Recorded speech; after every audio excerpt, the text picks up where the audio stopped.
আমার নবীর কথাগুলি ভালো মতো মনোযোগ দিয়ে শুনতে হবে। হযরত ওমর ইবনে খাত্তাব রাদিয়াল্লাহু তাআলা তিনি একদিন হাদিস মোবারকা ঘরের মধ্যে বলছেন, নবীজি বলেছেন, একটা হাদিস পড়ার মাত্রই তেনার ছেলে হযরত আব্দুল্লাহ বলছে, আব্বা একটু যদি কিন্তু এরকম শব্দ ইউজ করছেন। হযরত ওমর সাথে তলোয়ার বের করছে।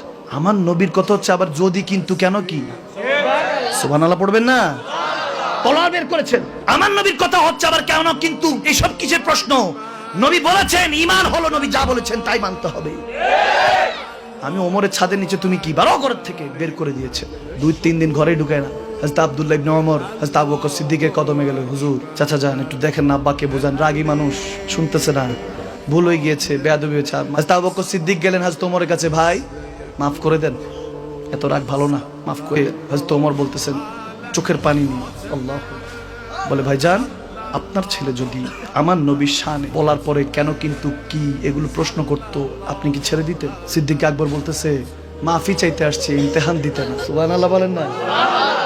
ইয়ারো কা দোস্তি দেখিয়ে, বন্ধুত্ব দেখেন, প্রেমটা দেখেন, এগুলো বোঝার চেষ্টা করেন। কি বুঝেন? কিছুই বুঝেন না, প্রেমটা অন্য বিষয়। সিদ্দিক আকবর যখন এটা বলতেছে, বলে আপনি তো তলোয়ার বের করেছেন, আমি তো গর্দান উড়াই দিতাম।